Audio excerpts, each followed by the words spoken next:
त्यो भएको कारणले अब यस्तो हुन्छ कि अब 24 दिनपछि उहाँको रिपोर्ट आए पनि अहिले त दोषी भएर पक्रेको छ नि त। निष्पक्ष छानबिन हुनु पर्यो, हाम्रो सबैको माग यति नै हो। र म के भन्न चाहन्छु भनेदेखि बच्चा कसरी बलात्कार भयो र कोबाट भयो त्यो पनि बच्चाको पनि निष्पक्ष मेडिकल रिपोर्ट देखाइयोस्। यहाँ लेखेको हुन्छ र मान्छेको यहाँ टाउकोमा लेखेको हुन्छ र म गलत गर्न सक्छु सक्दिनँ भनेर भित्र बोलेर बाहिर बोल्दैन, बाहिर बोलेर भित्र बोल्दैन, त्यस्तो हुन्छ। अब मम्मी दोषी, उनीहरू दोषी, सबै दोषी। किनकि यदि अर्जुन शिवाकोटी भोलि निष्पक्ष छानबिनमा ऊ निर्दोष भएर निस्क्यो भने सबैलाई लगेर जेल कोच्नु पर्छ।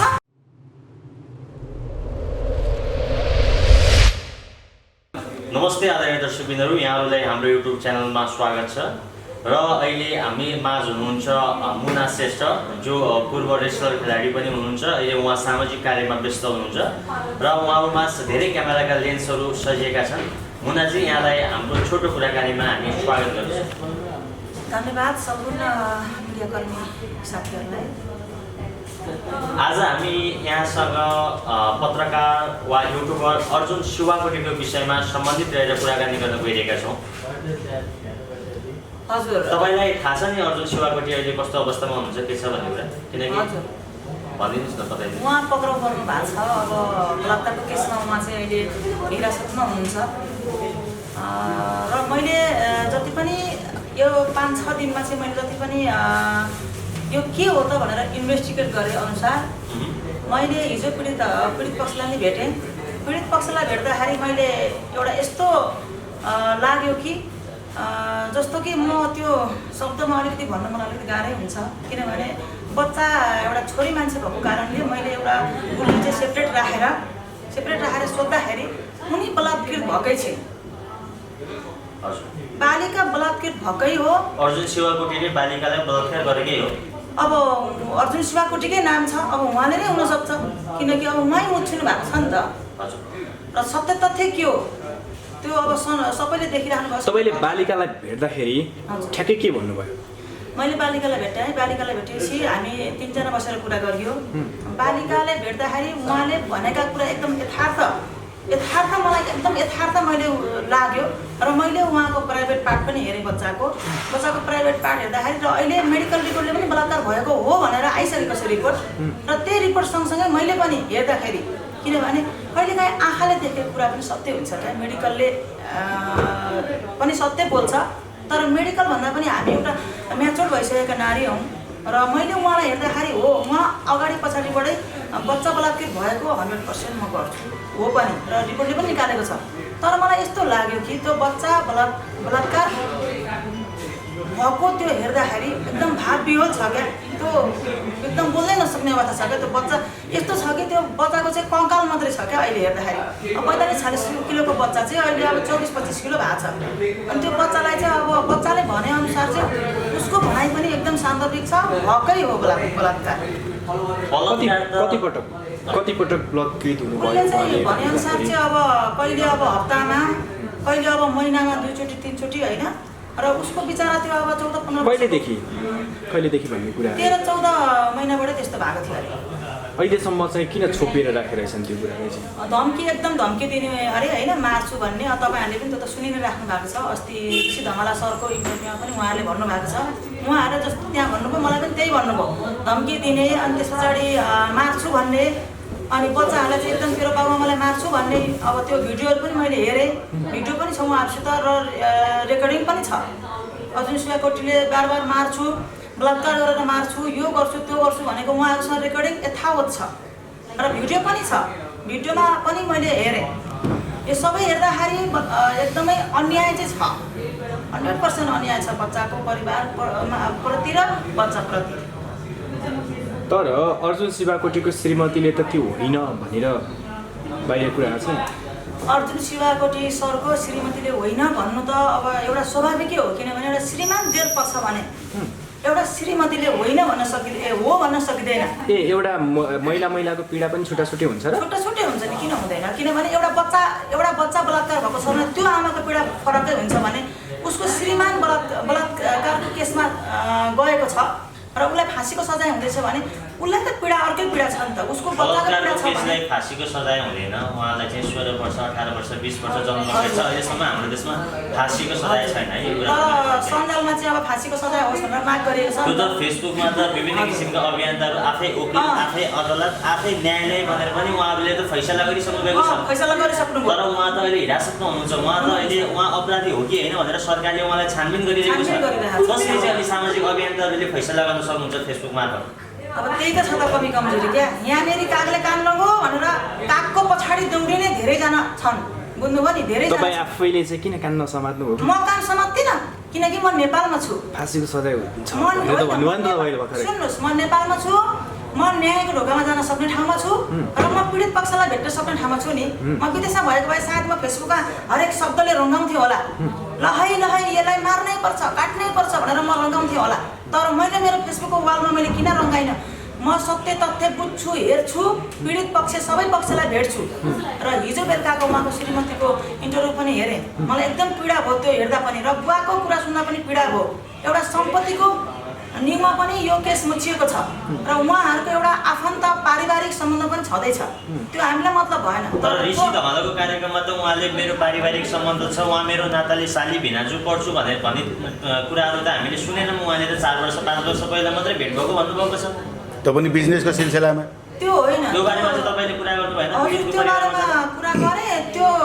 त्यहाँ ऋषि धमालाको के रहेछ उहाँहरूको सम्बन्ध रहेदैन उहाँहरू साली भेना नहुँदो रहेछ होइन हो रहेछ हो नातामा त साली भिना हो र यस्तो पनि हो उहाँहरूको चाहिँ धेरै वर्ष पहिलादेखिकै यो के अरे बिजनेसको सिलसिलामा उहाँहरूले सँगै बस्ने एउटै घरमा बस्ने जस्तै जग्गा आफ्नो उहाँहरू जग्गा पनि उहाँहरूकै दुईजनाकै नाममा रहेछ घर पनि यो सबै त्यो हामीलाई अब त्यो आफ्नो निजी कुरो हो के पीडित र अर्जुन शिवाको पीडितको आमा र अर्जुन शिवाकोटी बिच कस्तो सम्बन्ध रहेछ त्यो सम्बन्धको बारेमा उनीहरूको प्राइभेट कुरा हो त्यो हामी अब बाटो भएर बोल्न मिल्दैन होइन जसरी होस् तपाईँले अघि भन्नुभयो सोल्टा जसरी तपाईँले अघि भन्नुभयो बिजनेसको सिलसिलामा भेट भएको भनेर भन्नुभयो बिजनेस हजुर तर त्यो बालिकाहरू चाहिँ 14 महिनादेखि चाहिँ त्यो पीडा भोग्दै आइरहेका थिए भनेर पनि भन्नुभयो बाबुआमालाई चाहिँ थाहा रहेन रहेछ यो कुरा बाबुआमालाई थाहा रहेनछ र बच्चाहरू डरले नभनेको रहेछ तर लास्टमा के भएछ भन्नुहुन्छ भने यो जति पनि यो रेकर्डिङहरू छ नि रेकर्डिङहरू लिएर चाहिँ साइबर क्राइममा गएको रहेछ साइबर क्राइममा गएपछि 6-7 दिन पछाडि त्यो रेकर्ड चाहिँ कसले गरेर रहेछ रेकर्डिङ त अब भगवान् जानु अब घरमा गरेको रेकर्डिङ सायद अब घरमै गर्नु भएको होला उहाँको मम्मी बुवाहरूले नै सीसी क्यामेरा रहेछ हजुर के त्यस्तै सीसी क्यामेरा थियो कि रेकर्डिङ सायद भोइस रेकर्ड होला मलाई हजुर भोइस रेकर्ड पनि छ भिडियो पनि छ किचनमा अब तोडफोड गरेको भिडियोहरू पनि छ होइन अब त्यो आफ्नो ठाउँमा होला तर उहाँहरूले चाहिँ धेरै वर्ष पहिलादेखिकै सँगै बिजनेस गर्ने अनि सँगै आफ्नो नाममा घर के रहेछ रेकर्डिङ सुन्नुभयो तपाईले के रहेछ हजुर मैले रेकर्डिङमा सुने अब त शब्द हैन भन्दा हुन्छ यहाँले हामी चुस राख्नु होला बिचमा तर सुन्नु त होइन मलाई के यो पारिवारिक झगडालाई बलात्कारको केसमा जोड्यो भन्ने पनि छ कि यो विषयमा के छ अब त्यो चाहिँ भगवान् जानु पारिवारिक झगडा जेसुकै होस् तर अहिले हामीले हेर्ने भनेको चाहिँ 2टा बच्चा बलात्कार भएका छन् हामीले हेर्ने सरासर त्यही हो बलात्कार बच्चा भएको हो तर कसरी भयो के भयो त्यो भगवान् जानु न कानुन जानु न्यायालय छ रेकर्डिङमा चाहिँ के तपाईले सुनेको रेकर्ड भनेर रेकर्डिङमा चाहिँ अब कस्तो छ भने सबै भाषामा भन्दिनुस् न कस्ता कुराहरू आएका थिए त्यो कुराहरू हामीले सबै भाषामा कन्भर्ट गरेर पनि भन्न सकिन्छ रेकर्डिङको म सबै कुराहरू भन्न सक्दिनँ आवश्यक त धेरै छ मैले यति मात्र भन्न चाहेँ कि 13 बच्चा 2टा बच्चालाई चाहिँ बलात्कार गरी मार्छु र डिप्रेसनमा ल्याएर मार्छु मैले यहाँले रोक्न चाहे यदि अर्जुन शिवाकोटीले सधैँ बलात्कार गरिरहन्थ्यो 14 महिना पहिलादेखि बलात्कार गरिरहन्थ्यो भने उसले उसको आमालाई वा उनीहरूलाई सायद आमालाई नै होला होइन कसलाई थियो धम्की उहाँको परिवारको सदस्यले बच्चाले त पक्कै नै भने 13 बच्चालाई डिप्रेसनमा ल्याएर मार्छु भनेपछि त उहाँले आमालाई भन्नुभयो तपाईँको कुरा छ आमा हो बुवाले यदि उहाँले विगत 14-15 महिनादेखि बलात्कार गरिरहेको हुनुहुन्छ भने उहाँले चाहिँ के म डिप्रेसनमा ल्याएर म 13 बच्चालाई बलात्कार गर्छु भनेर फेरि उहाँले धम्की दिनुहुन्थ्यो र गरिसकेको मान्छेलाई धम्की हुन्छ र म्याम मतलब पटक पटक त्यसरी बलात्कार जो व्यक्तिले गर्दैछ त्यो मान्छेले लुकाउनु पर्ने हो कि तेरो छोराछोरीलाई बलात्कार गरेर मारिदिन्छु भनेर धम्की दिनुपर्ने कस्तो लाग्छ तपाईँलाई चाहिँ त्यही त यो अब यस्तो लाग्छ कि अब हुन त अब कानुन छ, कानुन पनि छ, पुलिस प्रशासन सबै छन् र अब फेसबुकमा पनि अब सबैले यो सबै भिडियो हेरिसकेका छन्, उसको परिवारको पनि हेरिसकेका छन्, पीडित पक्षको पनि र बुवाको पनि हेरिसकेका छन्, भने श्रीमतीको पनि हेरिसकेका छन् र त्यसै गरेर मैले सरस्वती हेर्दाखेरि यो केही न केही निजी मामला चाहिँ छ, उहाँहरूको पर्सनल कुरा चाहिँ छ, पर्सनल कुरालाई जोडिएको पनि होला। तर अहिलेको यो विषय भनेको चाहिँ 2टा बच्चाको भएको कारणले चाहिँ बलात्कार भएको भन्ने छ। अब 14 महिनादेखि बलात्कार हुँदाखेरि बच्चाको स्थिति पनि त्यस्तै छ, रोग अहिले कुनै पत्ता लागेको छैन। रोग पत्ता नलागिसके पछाडि उहाँहरूलाई चाहिँ डक्टरकै सल्लाहमा चाहिँ टिबीको दबाई पनि खुवाइराखेको रहेछ, तर टिबी 100% भनेर देखाइएको छैन। मेरो प्रश्न चाहिँ फेरि हजुरलाई छ होइन, हजुरको तपाईँले भन्नुभयो विभिन्न किसिमका कुराहरू बुझाउनुभयो होइन, हामीले पनि सुन्यौँ, हामीले पनि केही प्रश्नहरू सोध्यौँ, तर एउटा शङ्का गर्ने विषय त छ नि होइन र, जसले गल्ती गरेको छ उसले त फेरि म यही काम गर्छु, म फेरि बलात्कार गर्छु तेरो छोरीलाई, फेरि त छैन म तेरो छोरीलाई बलात्कार गर्छु, मानसिक यातना दिन्छु, मारिदिन्छु भनेर त गरेको मान्छेले त्यस्तो भन्छ र, चोरले मचोर भन्छ त। अब त्यो भगवान् जानु एक त, किनभने हामीले जे देख्यो त्यो भन्ने हो, जे देख्यो त्यो भन्ने हो र जे सत्य हो त्यो कानुनले पनि रिपोर्ट आयो। हजुर रिपोर्ट आइसक्यो, कहिले आयो रिपोर्ट आयो, बच्चा बलात्कार भएकै हो भनेर रिपोर्ट कहिले आयो? आज आएको रिपोर्ट आज आएको छ, तर आजभन्दा 4 दिन पहिला हजुरको जनता जान्न चाहन्छन् नेपालको चर्चित पत्रकार भन्नुहुन्छ ऋषि धमलाजीले त रिपोर्ट आजभन्दा 4 दिन पहिला रिपोर्ट आयो भनेर उहाँले अन्तर्वार्ता लिनुभएको छ। आज पनि रिपोर्ट आइसकेको छ। ऋषि धमला चुक्नु भएको त्यो मलाई थाहा छैन, उहाँले त भन्नुभएको छ, हामीले पनि म भनेको एउटा निष्पक्ष बोल्ने, मेरो कुनै पार्टी छैन, मेरो संस्था छैन, म लेडिजको लागि चाहिँ बोल्ने मान्छे हुँ र जेन्ट्सको लागि पनि बोल्ने मान्छे हुँ। जो पीडितमा परेको छ र मैले जे देख्छु त्यो म बोल्छु। तपाईँले पीडितलाई भेट्नुभयो अनि तपाईँले दोषी जो दोषी छ उहाँलाई चाहिँ भेट्नुभयो कि भएन, किनकि तपाईँ निष्पक्ष मान्छे भएको? हजुर, मैले दोषीलाई पनि भेटेँ। के भयो त्यहाँ चाहिँ? दोषीलाई मैले भेट्दाखेरि मैले दोषीलाई पनि भेटेँ, जम्मा 3 मिनट टाइम दिएको थियो मलाई। दोषीलाई भेट्दा दोषीले के भन्नुहुन्छ भनेदेखि मलाई कुन तरिकाले कहाँ लगेर केमा राखिन्छ र कस्तो टेस्ट गरिन्छ, त्यो टेस्टमा यदि म गलत भएँ भने मलाई 3 करोड नेपालीले ढुङ्गाले हानेर मारुन्, थुकेर मारुन्, चोरले मचोर भन्छ, जे गरेर मारुन्, त्यो म सहन सक्छु। तर मैले गल्ती गरेको छैन भन्ने अहिले पीडित पक्ष दोषीको पनि यो चाहिँ मैले सुने र उहाँले दोषीको पनि सुन्दाखेरि गल्ती गरेको मान्छेले मैले गल्ती गरेको, मैले नै बलात्कार गरेको भनेर भन्छ? त्यो भन्दैन, कहिले पनि भन्दैन। दोषीले म के यहाँ निधारमा लेखेको हुन्छ र म दोषी हुँ भनेर, अनि उसलाई समातिसकेपछि पनि उसले मैले गल्ती गरेकै हुँ भन्छ र केही न केही त बच्न खोजिहाल्छ नि। दोषी भए पनि बच्न के लाग्छ तपाईँले पनि? हामी नै भएको भए पनि बच्न। तपाईँ पनि एउटा रेसलर, एउटा खेलाडी हुनुहुन्छ, तपाईँ एउटा अभियन्ता हुनुहुन्छ, तपाईँ धेरै विधामा हात हालेको हुनुहुन्छ होइन, तपाईँलाई चाहिँ के लाग्छ झुटो साँचो केही त तपाईँले पनि एनालाइसिस गर्नुभयो होला नि, उसको आँखामा, उसको बोलीमा, उसको शब्दमा? तपाईँले पहिल्यैदेखि चिनेको मान्छे पनि यो अर्जुन शिवाकोटी के छ यो बारेमा भन्दै? मैले अर्जुन शिवाकोटीलाई धेरै भाषामा चिनेको, मैले माइती घर मण्डलमा केही हप्ताबाट चिनेकी हुँ। हजुर। र उहाँको विषयमा म खासै जान्दिनँ। हजुर। अर्जुन शिवाकोटीको विषयमा र म पीडित पक्षको विषयमा जान्दिनँ। हजुर। तर उहाँसँग उहाँले मलाई इन्टरभ्यू लिएकै क्रममा मलाई चाहिँ फेसबुकमा चाहिँ साथी बचाउ गरियो भन्यो, तर मेरो कोही पनि साथी होइन, न अर्जुन साथी हो न उसको पीडित पक्ष साथी हो, मेरो कोही होइन, म कसैलाई पनि चिन्दिनँ। म यो चिन्छु कि अहिले गलत भएको छ, बालिका बलात्कृत भएकै हुन्, 14 वर्षको बच्चा पनि भएको हो र 12 वर्षको त्यो बच्चालाई पनि केही न केही गरिएकै हो। अर्जुन शिवाकोटीले नै बलात्कार गरेको भनेर चाहिँ भन्ने आधार के छ? अब उहाँकै नाम छ नि त, उहाँकै नाम भएको कारणले उहाँ भोलि निष्पक्ष छानबिन भएर उहाँको माग चाहिँ के छ? अर्जुन शिवाकोटीको माग तपाईँले भेटेर आउनुभयो, उहाँले चाहिँ के माग गर्नुभयो? अर्जुन शिवाकोटीको सबै डिएनए टेस्टहरू सबै गरिएको छ, रिपोर्ट अब 24 दिन पछाडि मात्रै अदालतमा दिने कुरो रहेछ। त्यो रिपोर्ट अहिलेसम्म पब्लिस भएको छैन, नियमअनुसार प्रहरीले गर्दै त्यो रिपोर्टमा के छ हामीलाई थाहा छैन, अर्जुन शिवाकोटीको तर्फबाट हामीलाई थाहा छैन। र उहाँको डिएनए टेस्ट अनि उहाँको 2-3वटा टेस्टहरू लगिसकेका छ। उहाँले केही समय पहिला पनि मेरो डिएनए टेस्ट होस् भनेर माग गर्नुभएको थियो, जुन आज पुरा भयो। हजुर, त्यो लगिसकेका छ।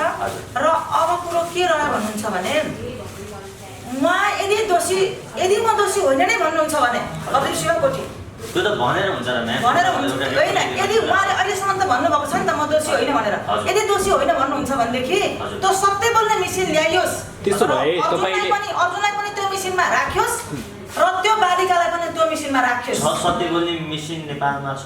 नेपालमा छ, हजुर छ भन्ने मैले चाहिँ सुने र छ अरे।